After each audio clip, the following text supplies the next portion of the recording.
Everyone has a story while growing up, either easy or a hard one. But to our guest today, it doesn't really matter. To achieve his dream has been his biggest motivation. Welcome to our show, Gilbert. Introduce yourself to our viewers. My name is Gilbert Kipolonga, from Ewaso,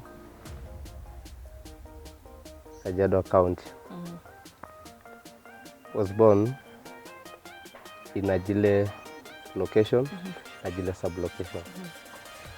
Briefly tell us how has life been generally while growing up? Okay, it has not been easy. First, my father, he was a counselor. He was a counselor for about 24 years. Retired in 2002. But unfortunately, my school time, we never engaged with him. Since, you know, when I was in primary, about class 2, 3, we lost him. See? So when we lost him, school now became a real challenge. See? Because you see in an extended family, there's so many problems. People from this side, they come to this need, you see. You sometimes you even you lose direction. See? So when I was growing up, I really faced a lot of challenges. Since during the demise of my father, I stayed for about 2-3 years.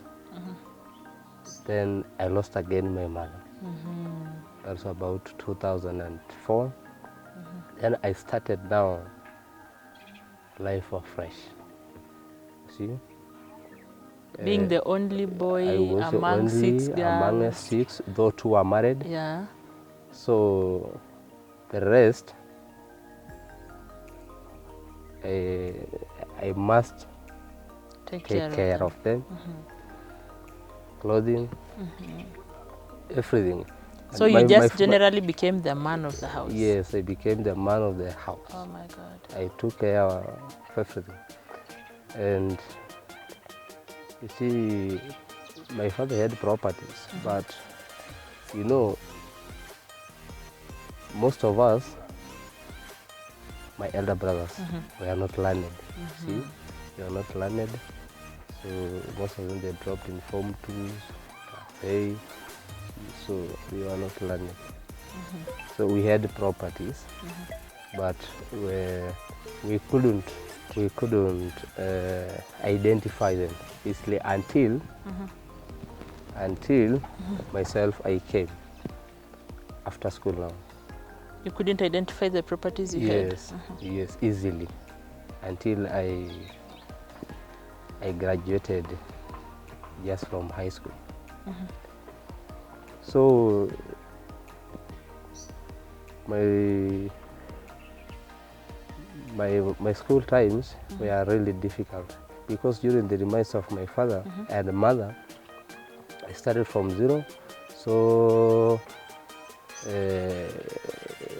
like by then I was in Ajile. I was in class 5 when I lost my mother. I was left with my 2 sisters. In school? In school. One was in class 7 and another one was in class 3.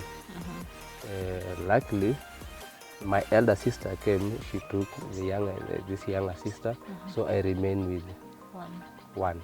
Is my elder one. So when we were in primary, you know, in primary during lunch time, sometimes there's no food in school, so you go for lunch at home. You know, our home was near, so we just run home, we take lunch, we come back. So for us it was difficult, because Nobody will cook for us. We just prepare tea in the morning, we go. During lunchtime, we come, we prepare. I saw it was difficult.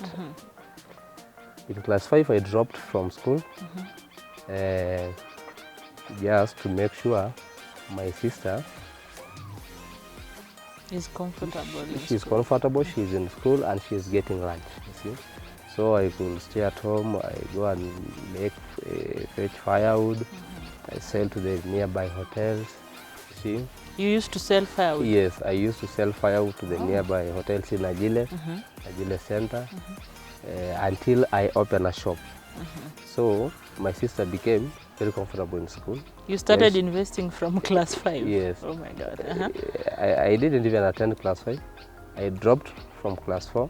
So class 5, I was investing just to make sure myself and my sister would not drop from school at the same time. Say that me or her, and I decided it's me. So she went to school. I go myself. I go and fetch firewood. I sell to the nearby hotels, butcheries, until one day the headmistress came. She told me, I will pay school fees for you. By then I had a big shop. Wow. And what was her name? She's called Margaret Kelero. She's called Margaret Kelero. And I really love her. When the headmistress came to school, he asked me that she will pay school fees for me. At first, I hesitated. I told her I'm very comfortable. I'm very comfortable. Because you've already known how money tastes. Yes, I'm very comfortable, and I don't want to go to school anymore. She insisted until I told her it's okay. We shall go. She bought school uniform, everything, school bag. Then when we went to school, she told me, no, because you've not been in class 5, you must repeat class 5 so that you can catch up. I told her it's impossible. It's impossible. There was another friend of mine. By then, you didn't want to repeat class 5? Never, no. And honestly, I did not repeat. I did not. So class 5, I never studied in class 5. You didn't attend class 5 at all? At all. There was a friend of mine called Kirimon Baira. We used to compete with him. At some point where he became number 1, become number 2, but mostly he becomes number 1. Myself number 2. Yes. I told the headmistress, no, before you decide to repeat class 5, give me a test. You know, in the evening, when I finish selling firewood, selling a shop, in the evening I go and study. Oh, you are still studying while doing business? Yes. So wow. I study in the evening. When the headmistress gave me an exam, a class 6 exam? A class 6 exam, a first term exam, with the rest of the students, I will not forget, I became number 2 again. Wow. I became number 2. I got 331. And that Kirimon got 333. Wow, that's a big challenge. So the headmistress had no choice but to let you go to class 6. Then I joined class 6. I told her, no, because I have a shop, nobody is selling. Please allow me at 3 o'clock. I will go. And how was her response? She did not. She was. You know, the headmistress was quite good. She told me, games time, we are supposed to go games at about 4 p.m. But honestly, she told me, okay, it's fine. At 3 p.m. we shall release you. So daily, 3 p.m. you go to the shop. I will go to the shop. Wow. I'll go to the shop. I sell and I study at the same time. When the customer comes, I sell. Then you're doing your studies. Yes, then I do my study at the same time. Then that's how it became until you went to high school? No. When I was in class 7, things became so much tough. Life became very difficult. See, until another cousin of mine, whom I love him so much again, he's called Jeremiah Lekoken. He came. He told me that I should go to his home. Both I and my sister. But for the first time, I refused. You see, sometimes, sometimes I was thinking I can make myself. I can make it. Yeah, you were determined to make it. Yes, yes.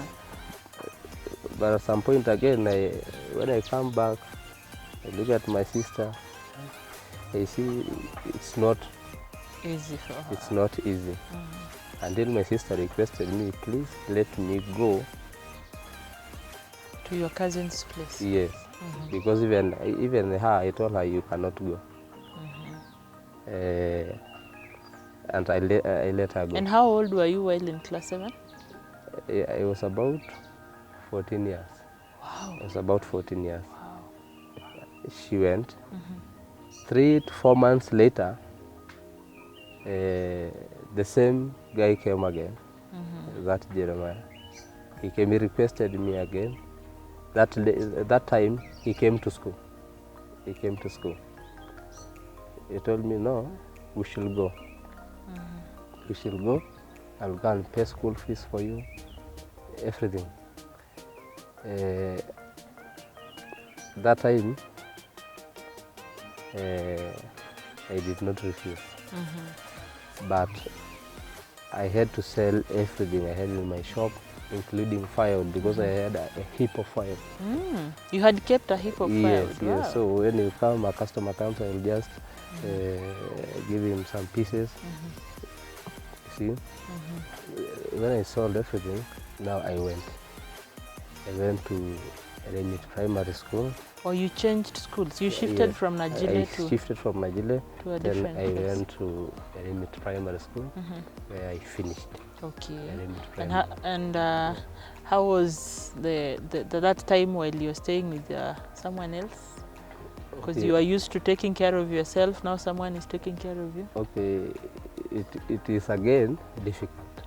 See, it is again difficult because myself, I'm kind of a person, you see, sometimes it's difficult when you come to tell somebody, please, hi, I need shoes, I need a watch like this, see, I want shirt, see, because myself I've been used. When I want shoes, when I want shoes, I'll just wake up, I arrange my time, I go to the market, I buy shoes, I buy for my sister, you see. Well, again, I make money, see. So it has become very So while at your cousin's place, you missed making money? I missed. I missed making money. Okay. But again, luckily, I never missed anything I want. Oh, true. I never missed anything I want. When I want shoes, just get. When I want school fees, or a shirt like this, a watch, you see, I get. But let me ask, you said you were 40 of you in the family, right? Yeah. Then you had elder brothers. Yes. They couldn't take care of you? You know, brotherhood, especially brothers from the same father, it's very difficult. See, it's very difficult to get somebody who will take care of you, especially that big family. See, so I couldn't get anybody. Yes. So your cousin supported you to high school and even to the university? Yes, he supported me to high school. And there was a project called GAR, Generation at Risk. Generation at Risk. I enrolled to that program. At the same time, my cousin was still helping, giving a helping hand at the same time. In high school? In high school. Yes. So both my cousin and that organization called GAR, Generation at Risk, combined effort until to take you through secondary school. Until I completed high school at Olkejuado, yes. And the university life? University now, that was When did you finish? When did you finish Form 4? It was 2013. 2013. Yeah. Then you joined the university? I joined the University of Nairobi 2016. See, Not such a long time. 2 years difference? 2 years, you see. My cousin he had so many cattle. See? So I had to look after because in many cases used to buy a lot of cattle, later sell them, see. So I must sell him, see. Sometimes I go look after cattle, 3 months, he sells, he buys some more, I look after them, you see, until I came, that was 2016. I applied university, see, sometimes. Even him, yes, he had so many children, so many things, so many brothers, you see. Oh, he was taking care of so many brothers. So you became harder after Form 4? Yes. For 2 years? For 2 years. See, so when I finished, I told him, let me go hustle, then I can now be a man on my own. On my own. But he never refused to pay me university fees. I just decided that I can do it myself. See? Now I go to a place which is so much challenging. When I enrolled to the university, first I applied the University of Nairobi when I had no money at all, but faith. True. Yes, I had faith because I sold cow dung. When I sold cow dung, I got 4,000. Then I applied the university. How do you sell cow dung? See? Or mbolea, mbolea. Yes, yes. You see, I got 4,000. You have been a businessman throughout your life? Yeah. Then I sold cow dung. I was in Bulbul here, Ngong.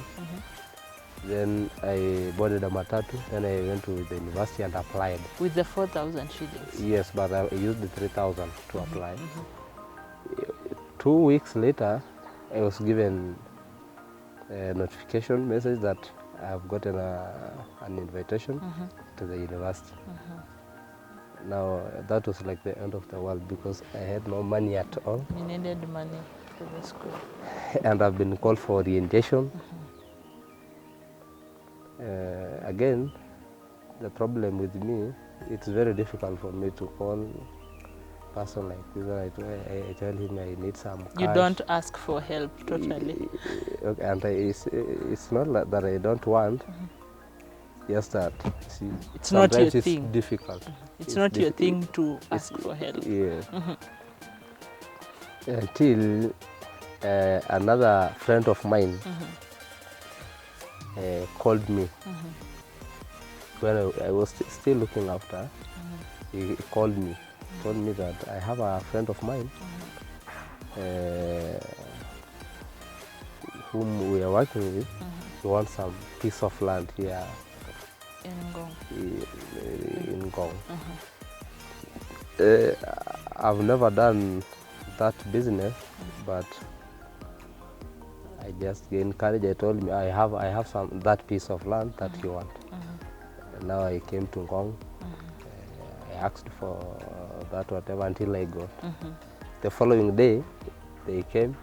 We traveled with them to Ewaso, and the client liked the land. 2 days later again, he came that he wanted to pay that land. I got some money from that whatever. Wow. See? I got 240,000. So on And you needed money for school fees. I needed money for school fees. That week I went to orientation, see, with my friend. You know, he told me don't go to your orientation because you know orientation you just be told this is gun throwing, this is JKML, see, this is you see. So I absconded orientation to sell land. To sell land, to look for money. You see, that's the best term. To look for money. To look for money. True. Yes, to look for money. So that following week, we went with him to school. He told me this is, in fact, this is your department, political science. Oh, he's from the school too. The friend was from school. He's a fresh graduate. This is your department. This is country wing. This is School of Economics. We went around the school. He became your orienter. Yes, for 3 hours. You see, now when you are doing orientation, I had 240. So I have no problem with the school fees. School fees was already catered for. I cleared about 1.5 academic year. See? Again, we went to Ngara, we looked for a room, we paid, then I started life there. You see? But when I was in second, third year, things again became a bit difficult because I had to look for school fees, I had to look for rent, I had to look for some money I can use to buy food, see, clothing. So I had to drop. You dropped again? I dropped again for about 2 semesters, looking again for money, see.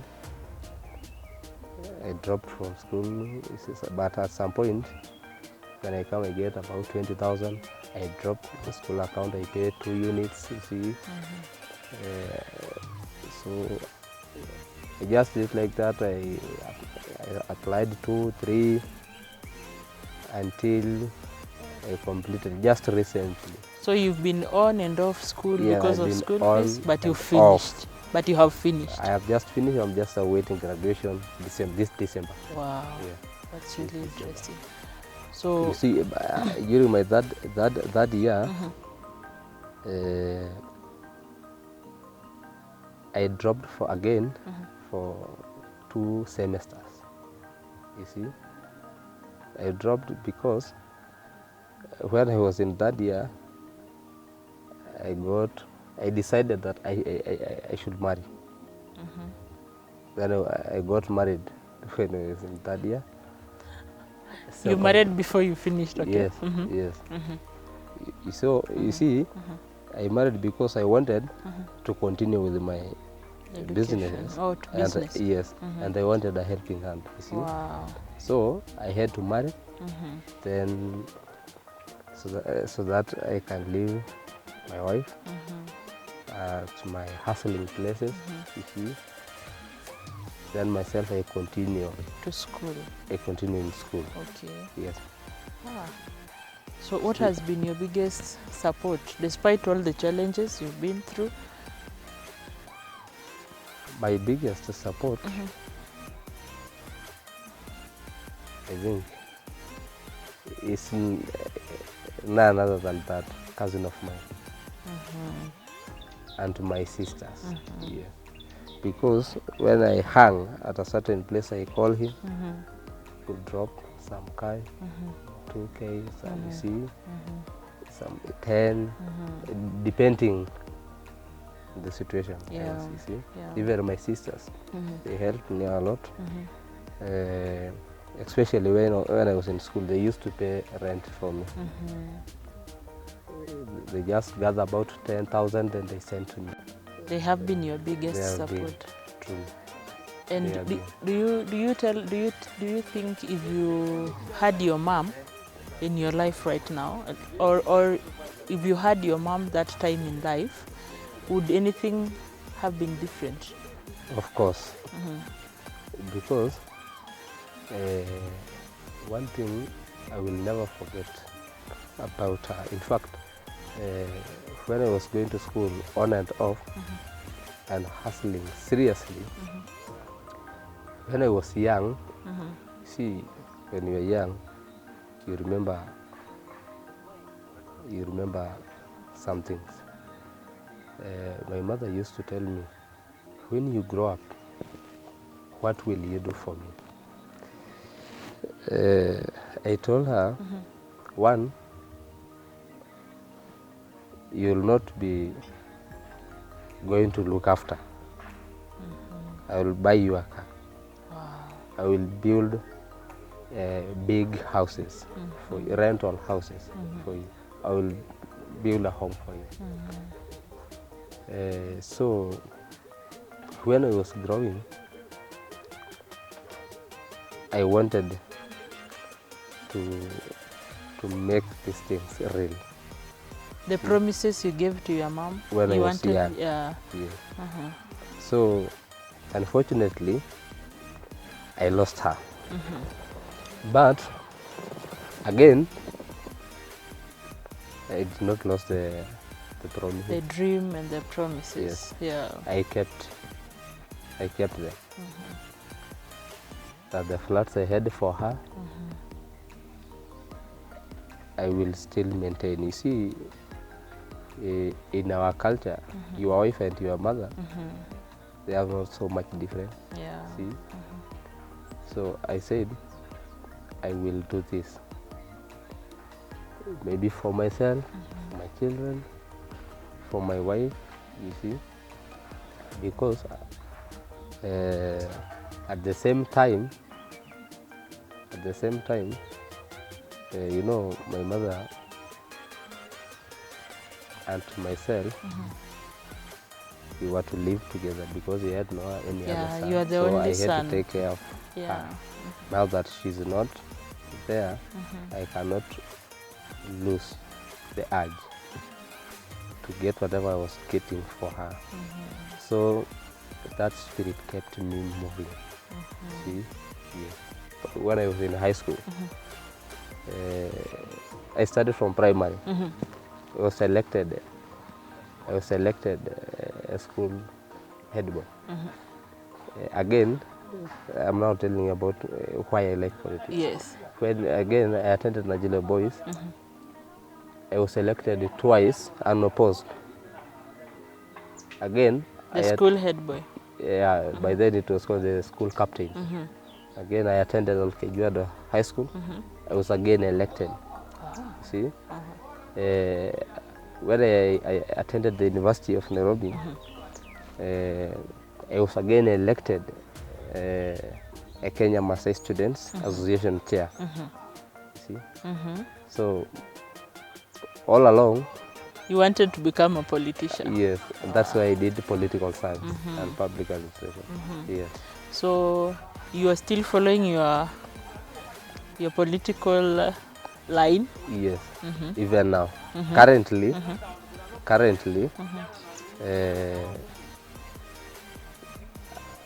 I think even yourself, when you are a voter in a Waso ward, Yeah. I'm there. I'm there comes 2022. I want to be a ward representative. Wow. An MCA here in a Waso ward. That's interesting. Yeah. Tell us more about it. You see, you know, a Waso for long, a Waso has been the same.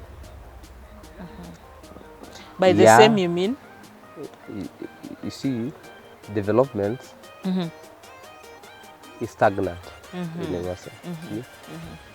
Like when I was in primary, the face of roads in Ewaso, when I was in primary and to date, it's the same or even worse. You see,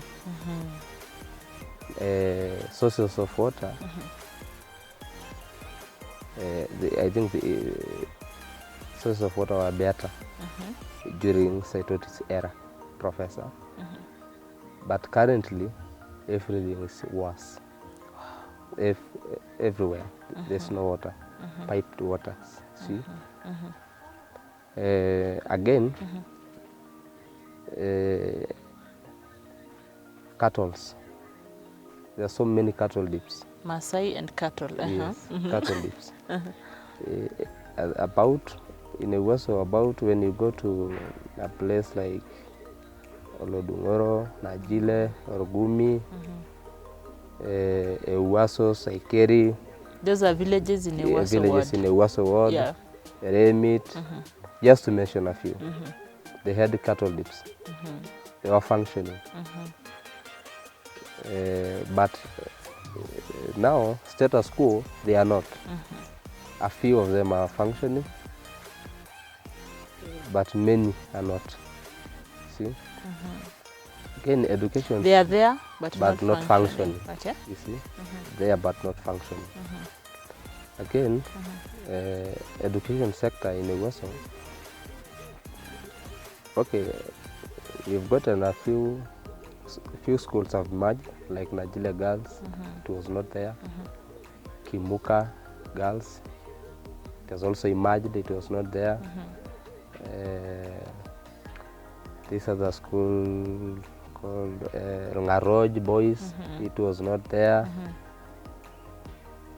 Some have merged, see? But when you see the rate, schools are emerging, very low. You feel it's slow. It's very low. Though the word is very fast. It's very vast. You see. Oh, it's big large. and wide. It's large and wide. So myself, I said no. I can offer myself. I can offer myself to these electorates. And I can offer developments for these people. See? So I have no money, yes, but see, sometimes given a chance, you can do something. Yeah. You can do something. You feel like the ideas you have, if implemented to Ewaso ward, it can be something. It will be the best. It will be the best. See. So that's what is intriguing me. Okay. That's what is intriguing me. So your biggest motivation is to work for Ewaso people? Just to work for Ewaso people. Wow. Yes. To work for so they get water. We empower them economically. You see, last time when I was in a certain political rally, I was telling the MCA, you see, sometimes why don't you make some arrangement? It's not, you know, this CDL, you can make some arrangement, you get some money, you empower women, see? You give them some loans. You know, in this current era, women are really doing a great job. Because a woman, when you give a woman 2,000, she goes to the market. Later in the day, she'll come with everything. She'll come with sugar, you see, flour, you see, everything. You give 2,000 to a man. You see, we have so many things to do. You call some men, come, friends. Yeah, come. You get some meat. You see, you get some meat. You see? But what I like about women, you know, they take care. They really take care. They don't waste it. Yeah, they don't waste. They minimize. See, men, they don't even. Also, them, they don't waste. But you see, they are saving mode and saving mode of women. You seem to be so much attached to women. What is that one thing about women? I like women because when you empower a woman, first in this current generation, 70% of the homesteads, households, being taken care of by women. You see, it's like taking care of a shepherd, herder who is herding cattle. You see, when you take care of him, the cattle will be okay because they'll be taken to good grazing areas. You see, so the same case to a woman, when you empower her economically, children will study. You see, because many households, many homesteads have been taken care of by women. What words do you have for our youths who just want to wake up one morning and they are successful? Or even before that, tell us what you are doing right now. Okay. Like what are you up to before the elections? Because elections, 2022, what are you doing right now? Okay, right now, I'm just doing some businesses, running some butcheries here in Ngong, supplying meat, see, having some hotels, see, just doing that sort You're of. still up and down with your Yeah. hustling. Yeah. Wow. Yes. So tell us, tell our youths who just want to wake up one morning and succeed in life. What do you have for them? What I tell them, life is difficult. It is difficult, and losing hope is not an option. Losing hope is not an option. I urge they press on, because one day we shall make it. And again, I urge youth, you see, politics today, especially nowadays, politics, I urge them not to stay, they shouldn't stay away from politics. Yeah, they shouldn't stay away from politics. They get some cash, they finance some politicians. You see, when you talk a reality, that's the only way you can change your situation. You can change yourself, you can even get tenders, you see, unless you are political. In many cases, unless you are political, that's the only way you can survive. I urge them to stick in politics. Again, not leaving their businesses. Yeah. They should do business And again politics. Not stay far away from politics. Wow. Yeah. Wow. Yeah. So give us your last words. Myself. Or even before that, do you have anything you wanted to talk about that we've not gone through, like we've not touched with our questions? No, I can give my last. My Okay, last word. okay. Your last words. My last words, I want to urge the electorates of Ewaso ward, Kajiado West, in Kajiado County. That comes 2022. I'm requesting for your support for a ward rep, MCA, in Ewaso Kidong ward. Developments in Ewaso ward. We've not had developments for a while, and coming 22, I shall deliver developments to this ward. I request for your support from all boundaries of Ewaso ward and beyond, from prayers, finance, and voters. Kindly vote. You will not, when you vote for me, Ewaso ward will not be the same again. Especially urge youth to stand, to wake up. 2022 should be our year of turnaround, both in the Uaso Ward, Kajiado West, Kajiado County, everywhere, even in the Republic of Kenya. I urge youths to wake up. To our viewers, thank you for watching. Remember to subscribe, share our link, like our videos, and comment.